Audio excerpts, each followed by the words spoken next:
Hi everybody, I'm Pia from Stitches and Scraps. Today I'm going to show you how to make this fun two-sided Let It Snow bag tag with Artesprix thermal transfer markers.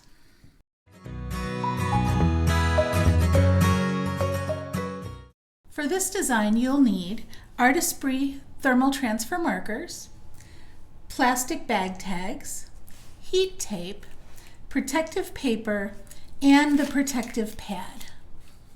You'll also need a paintbrush and some water, at least one size hole punch. I'm using two different sizes. This one's very tiny and this one's more of a normal size. Some plain copy paper to draw your design on, and a heat source of some kind, either an iron or a heat press. Finally, you're going to want some way to protect your work surface. I'm actually using this lid from a plastic box because it's so easy to clean up afterwards. You can just take it and wash it. And I'm going to be using from my stash some fun stickers that I just happen to have laying around. Totally optional, but you can include whatever embellishments you have available. First things first, I have traced the outline of the bag tag onto my paper so that I know where I want to put my design. Now here I have an old sheet of the silicone protective paper. You can see it has some bleed through ink from the previous design that I used it for. And so it's pretty much garbage, but I'm using it as a way to do the watercolor technique because the silicone paper is non-porous and you just need a non-porous surface to do this with. I want several different shades of blue in my design, so I'm using these 3 different colors. These 2 are from the main box of 10, and then this one is from the Nomi Botanicals box of 6. I'm going to take each of these markers and color quite a lot onto this silicone paper, and you can see that it beads up because this is a non-porous surface, so the ink stays on top of the surface and doesn't soak in. So I want a good amount of ink of each of the 3 colors. Then I'm going to wet my brush just slightly. I'm just getting it damp. I'm removing all the extra water, and I'm going to take that wet brush and pick up some of the blue color from there and paint it across my design. Notice that I'm going over the edges and I'm not stopping inside the edge because I don't want to create any hard lines. And don't worry if it looks a little bit washed out because you can do several coats and it'll look much brighter once it's transferred. Now I'm adding some more intense streaks of color by using a drier brush and just using the tip of it to draw a line. And I'm happy with the way that looks for a flurried snowy sky, so I'm going to wait for it to dry before we do the next step. Most of the paper is dry now. I added a little bit more color to the top and bottom edges just to make sure that the color goes completely over the edges of the template so that if it's even slightly shifted when I press it, there's not going to be a blank spot. While that dries, we can go ahead and punch out the holes that are going to be our snow. I'm starting with the smaller of my 2 punches, and I'm going to do a test punch on one side here. I still have my paper doubled so that it's a little bit stronger. I'm going to do a test punch on the side here, and that's what one of the little holes looks like. So that's going to be my smaller snowflakes, and I'm going to do a couple of them. Let me cut off some of this extra paper first. I'll just fold it. And let's just start snipping little holes randomly throughout for some snowflakes. This is why the paper has to be dry, otherwise it's going to tear on you. Okay, so that's my little snowflakes. Now I'm going to put in 1 or 2 big snowflakes. This is a good time to plug in your heat source so that it's hot and ready to go when you're ready for it. There we go. I like the way that looks. So when it's on the white tag, you will see the white show through all those little holes. Now we're ready to make our sublimation sandwich. I've cut a piece of protective paper. This is the silicone protective paper that's big enough to wrap all the way around the blank. Now I need to attach the blank to the paper so nothing shifts, but remember, I don't want to just tape it like this, because anywhere that this heat protective tape is, nothing will transfer. So I'm going to make a little loop with the tape and stick it down this way.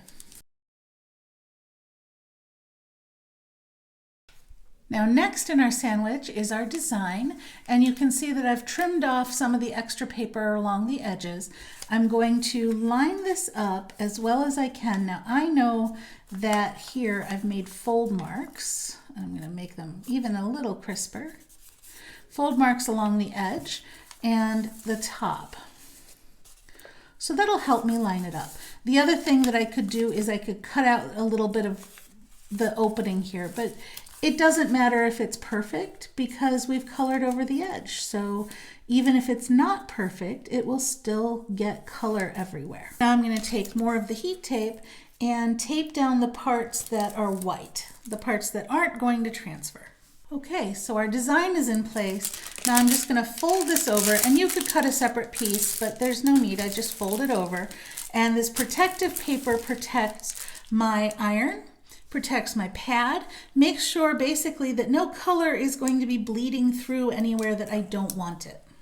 And then just so that nothing moves while I'm pressing, I'm going to go ahead and tape, here's a good spot, tape this paper layer together so that I know it's all nice and steady. In fact, I can fold in this corner and tape it right there as well.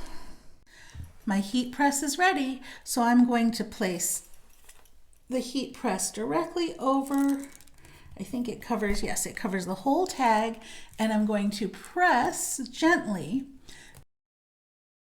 It's time for a little peek test to see how it's doing. It's very hot, so be careful. Let's see if I need a little more time. I'm just going to peel up this corner. Oh, look at that. Yeah, that actually looks like it transferred really well, so I'm not going to give it any more time. I'm going to go ahead and peel this off. Very carefully, don't burn yourself. Okay, remove that tape. Look at that! And we've got all the little snowflakes and the little big snowflakes in there. And that is my snow design. Now when it does cool all the way, I'll add some stickers. I've traced over the blank to make another template, and I went ahead and drew a snowman on it. Now, if you have the skill, you can definitely freehand a snowman. But if you're like me and you have very poor drawing skills, what I used was a quarter, a button, and a penny. And that actually worked really well to give me the circle shapes I needed for the snowman. So you can find any sort of buttons or coins or anything to trace around to make your snowman, and then you can freehand the rest of the bits, which we will trace over with markers after we're done with the watercolor part. I'm using the same colors and the same technique as last time, but this time I am not going to paint where there's a snowman.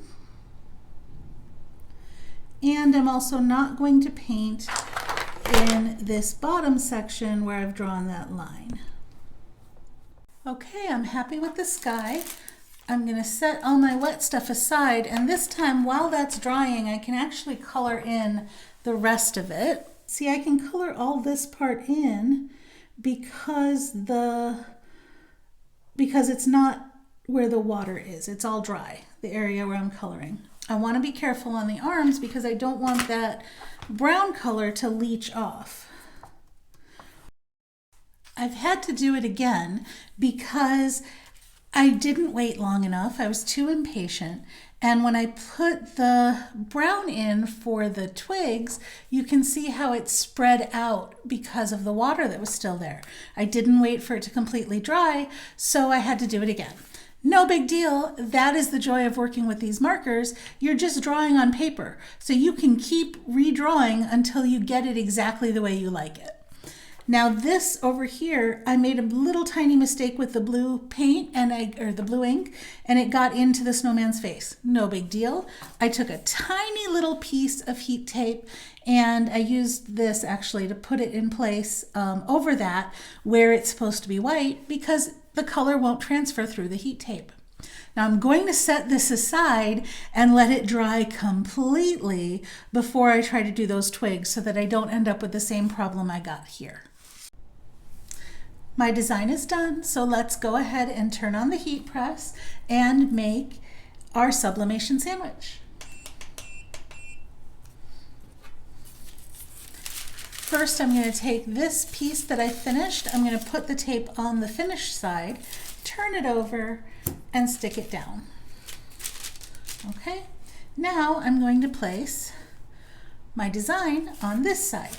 Now this time I've cut it out and I cut the bottom to shape because I don't worry about the bottom edges because they're white. There's no color to transfer. So even if I'm off a little, it won't be a big deal. And that makes it super easy to line up the piece with the bottom edge of the blank. Plus, I know that this is an edge where I can put heat tape. And that should hold everything in place. I can fold this over. My heat press is ready to go. So I'm going to put it down on the blank and hold it in place with just a little bit of pressure for a little over a minute. Oh, good. It looks good. It looks good. Look at that snowman. And I love how it's soft, fuzzy edges. It's not a defined edge. You could, if you wanted to, trace that edge and have a defined edge, but I wanted it nice and soft and fuzzy. So I'm a scrapbooker from way back, and I have these stickers, rub-ons. They're gem stickers and rub-ons in my stash from a while ago. So I'm going to cut out the ones I want, and then we'll put them on. And there we go. Now, obviously you have different embellishments than I do, so you can add whatever you like, or you can even just leave it blank. It looks very pretty without the added embellishments. And the last thing to do now is going to be to attach the cord. So you can pick which side you want to be the front. I'm going to make this the front. You stick the cord in from the back, okay?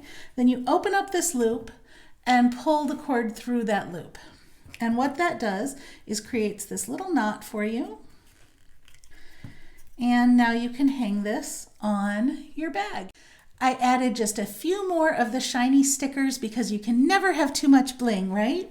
And now it's all done. So that's how you make the Let It Snow bag tag with Artesprix thermal transfer markers.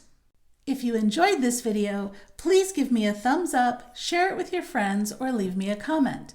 You can also subscribe to my YouTube channel for more great videos. Thanks for watching.